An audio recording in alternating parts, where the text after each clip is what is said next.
On part sur de la culture mammaire. Salut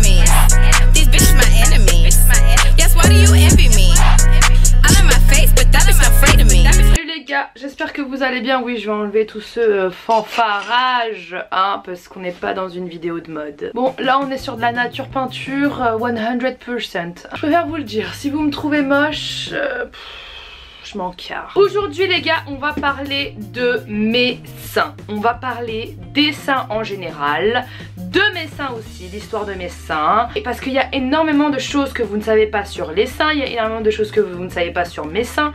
Et j'ai énormément de conseils à délivrer par rapport à ça parce qu'il y a beaucoup de femmes qui ne connaissent pas leurs seins. Même si je sais que peut-être 50% de la jante masculine doit peut-être regarder cette vidéo grâce au titre parlant de mes seins, il n'y aura aucun récit pornographique, rien de tout cela dedans, que de la science et des choses que j'ai appris dans ma vie par rapport à mes seins.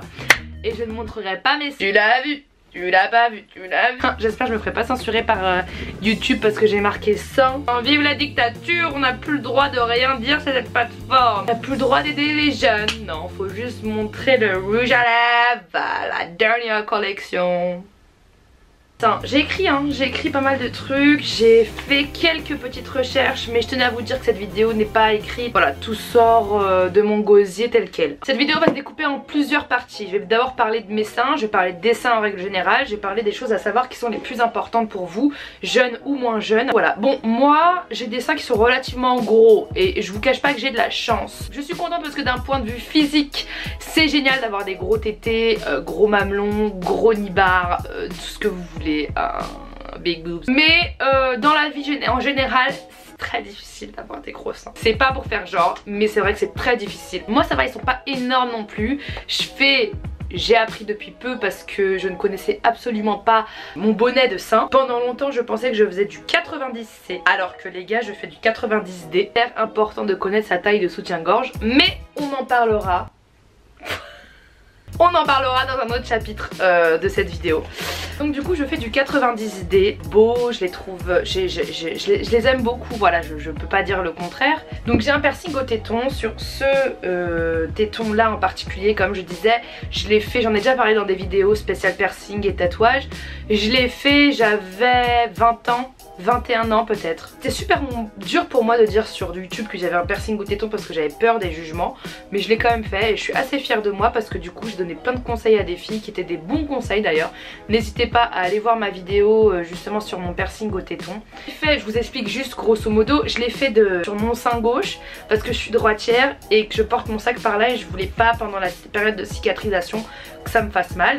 Donc voilà, je trouve que j'étais pas mal smart de ce côté là. Au début j'avais grave peur des jugements, j'avais grave peur qu'on pense que je sois une fille pas bien ou quoi que ce soit, mais je m'en fous et comme d'habitude j'emmerde tout le monde. Je pars du principe que ça ne dépend pas de ce que tu portes, de à quoi tu ressembles, ce que tu es à l'intérieur, donc je m'en fiche en fait. Avoir un piercing au téton pour moi ça relève du même que d'avoir de la belle lingerie en fait. C'est quelque chose qui habille le sein et je trouve ça super bien et je ne regrette absolument pas d'avoir fait ce piercing, bien au contraire. Parenthèse fermée pour le piercing, si vous voulez plus d'informations ou si vous voulez vous percer le téton, il y a la vidéo juste là, j'essaierai de la mettre quelque part. Autre chose à savoir sur mes seins, j'ai une malformation entre guillemets surnuméraire de mes seins. 6% de la population ont la même chose, j'ai un troisième téton, voilà. Personne ne le sait particulièrement. Téton qui se retrouve juste en dessous de mon sein droit. Il y a beaucoup de gens qui ont ça hein, mais sauf que c'est pas tout le monde qui le dit en fait parce que ça fait un peu freaky. Et c'est quelque chose qui est totalement pas gênant dans la vie de tous les jours en fait. J'ai aucun problème par rapport à ça. Ma mère m'a juste dit que ma fille, quand tu seras enceinte, et ben t'as peut-être du lait qui va sortir de ce troisième téton. Là ça devient bizarre. De base nous sommes des mammifères donc c'était un peu tout là hein. Les chiens ils ont plein de tétons. Donc voilà, nous on en a que 2. Il y en a qui en ont 3, il y en a qui en ont 4, il y en a qui en ont 6. C'est pas grave, ça ressemble à un petit grain de beauté avec un petit trou. Et si tu passes ta puberté, il y a potentiellement un petit poil qui va pousser parce que oui, nous avons des poils sur les tétons. Voilà, on a des poils ici, ça commence à pousser, c'est pas joli et tout machin. Les poils aux tétons, pour les éradiquer, il faut les enlever avec une pince à épiler. Pas de problème, c'est pas un truc grave, toutes les meufs ont des poils aux tétons. Vous inquiétez pas, si vous arrivez à l'âge de la puberté et que vous voyez des poils, c'est pas un si grand problème que ça. À savoir si ça fait mal ou pas d'enlever ces poils sur les tétons. Non, en fait, moi j'avais grave peur quand j'avais genre 13-14 ans d'enlever mes poils sur les tétons. Une fois je demandais à ma tante, je disais Tata est-ce que ça fait mal? Elle me disait mais non, grave pas, un petit peu et tout. Et en fait non, ça fait pas mal du tout, ça fait juste un peu bizarre en fait. Juste te fais pas griller quand t'es dans ta salle de bain et que ton mec va rentrer en étant comme ça. Garde ce moment pour toi et toi toute seule, ferme bien la porte. La sensibilité des seins diffère en fonction des personnes. Moi je sais que j'ai pas trop de sensibilité avec les seins, c'est-à-dire que je suis pas très sensible des seins, voire pas sensible du tout, des fois ça fait même peur. Mon piercing au téton, quand je l'ai fait, j'ai pas eu mal, genre vraiment pas du tout. Il y a des filles qui ont eu super mal de ouf, il y a des filles qui ont pas du tout eu mal, il y a des filles qui ont eu mal normal. Enfin bref, ça dépend. Si vous n'êtes pas très sensible des seins, vous inquiétez pas forcément, chacun a sa sensibilité, tout le monde est différent en fait. Le seul moment en fait c'est quand je me suis levée et que mon sein était lourd et que ça me faisait mal à mon piercing. Mais c'est tout, donc pardon.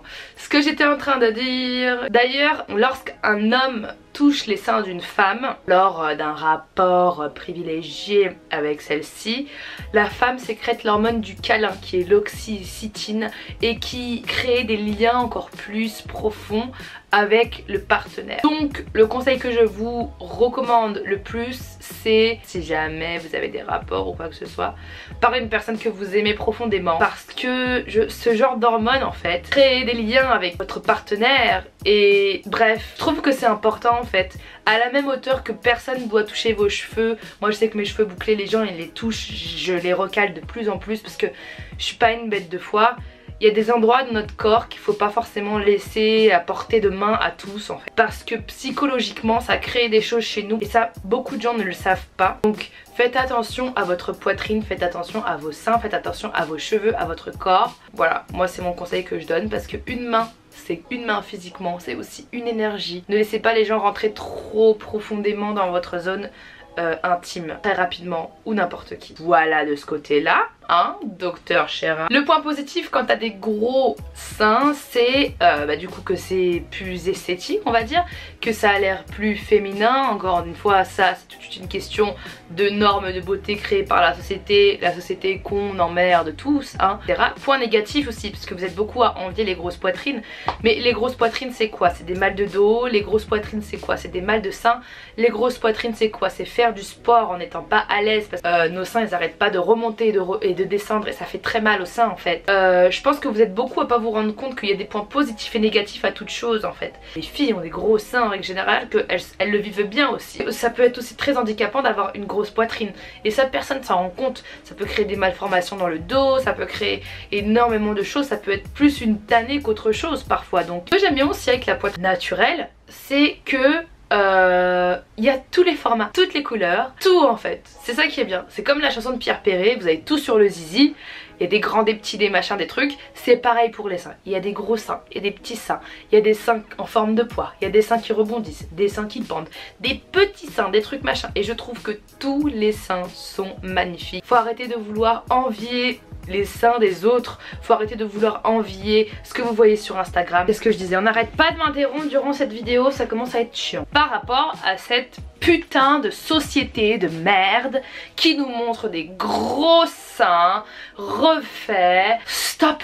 Stop! Juste vos seins ils sont beaux, c'est vos seins, c'est vous en fait, c'est vous. Pourquoi j'adore les petits seins? Parce que des petits seins avec un chemisier jusque là, ici, tout ouvert, des petits seins sans soutien-gorge, petit t-shirt, c'est magnifique. Ça donne un charme, ça donne un style. Tous les seins sont beaux tant qu'on les accepte tels qu'ils sont, qu'on s'accepte tel qu'on est. Toute chose différente et magique. Et j'aimerais faire rentrer ça dans la tête de toutes ces femmes qui se sont fait manger le cerveau par les conneries qu'on voit sur Instagram. Puisque moi aussi Instagram ça commence à me casser les pieds. Réellement j'en ai marre de voir toujours les mêmes meufs. J'en ai marre de voir toujours les mêmes choses. J'en ai marre de voir tout ce bonheur entre guillemets affiché. Tous ces corps parfaits et tout. Non, non. Instagram c'est pas la vraie vie. Instagram c'est une fiction, c'est une télé-réalité en fait. Faut que vous vous disiez ça dans votre tête. Alors s'il vous plaît, si vous pouvez vous accepter au moins un petit peu grâce à moi, grâce à cette vidéo, je suis hyper contente. Mais vous devez être fiers de ce que vous êtes, fiers de ce que Dieu vous a donné. Pour ceux qui ne croient pas en Dieu, fiers de ce que la nature vous a offert, fiers de ce que l'univers vous a offert. Tous les seins sont beaux. Vos seins sont beaux parce que c'est vous. Vous êtes belle, vous êtes beau. Voilà, c'est tout ce que j'avais à dire. Fouf! J'ai tellement de choses à dire mais je ferai une autre vidéo. Bref, grosse parenthèse, les soutiens-gorge. Alors les soutiens-gorge c'est le problème numéro 1. 85% des femmes ne portent pas la bonne taille de soutien-gorge. Si vous ne portez pas la bonne taille de soutien-gorge, vous créez des problèmes en fait de santé. Ça peut créer des douleurs dans le dos, des douleurs dans le cou, des douleurs sur les épaules, des douleurs dans la nuque. Ça peut aussi modifier en quelque sorte aussi vos seins en fait. Tous très bien que le soutien-gorge pour moi la chose la plus horrible sur terre, voilà, c'est une des choses les plus horribles sur terre, le soutien-gorge.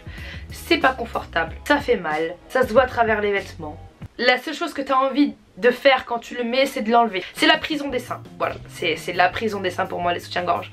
Donc du coup ce que j'ai fait, j'ai eu une période dans ma vie, donc je peux vous expliquer tout. J'ai eu une période dans ma vie pendant 2 ans où je portais plus du tout de soutien-gorge. Je portais rien, ça me faisait du bien, je me sentais bien. Mais je vous cache pas en fait que j'ai arrêté de porter des soutiens-gorge parce que je me suis dit que porter un soutien-gorge ça ne fait pas forcément tomber vos seins plus tard. Porter un ne pas porter de soutien-gorge ne fera pas en sorte que vos seins seront plus fermes forcément. Voilà, ça ne fera pas en sorte que... Parce que moi j'ai arrêté de porter un soutien-gorge, je vais vous expliquer. Moi j'ai arrêté de porter un soutien-gorge parce qu'on me disait que en gros faut arrêter de porter un soutien-gorge parce que vos seins ils tiennent tout seuls. Et du coup en fait quand vos seins avec la gravité ils tombent parce qu'ils sont pas maintenus en gros, et bah du coup ça muscle vos seins à ça muscle vos seins à ne pas subir la gravité par eux-mêmes. Donc du coup en gros ça crée encore plus d'élasticité et vos seins tombent encore moins que s'ils étaient portés par un soutien-gorge. Voilà. Donc du coup pendant 2 ans j'ai pas porté de soutien-gorge, sauf que bah du coup c'est pas le truc le plus forcément confortable non plus je trouve quand t'as une grosse poitrine, parce que du coup ça fait mal quand tu marches ça fait ça, c'est pas hyper confortable, c'est lourd, soutien-gorge. Et au contraire j'ai trouvé que bah, ma poitrine était moins ferme, moins haute. Personnellement j'ai trouvé que ma poitrine, ça n'avait pas changé grand chose en fait à ma poitrine que de pas en porter, sauf que j'ai trouvé un peu moins, je trouvais qu'il tombait plus qu'avant. Je me suis dit mais merde alors, tout ce que j'ai cru, de ce que j'ai vu, de ce que les autres personnes m'ont dit, bah en fait non, sur moi non. Donc du coup j'ai recommencé à porter des soutiens-gorge.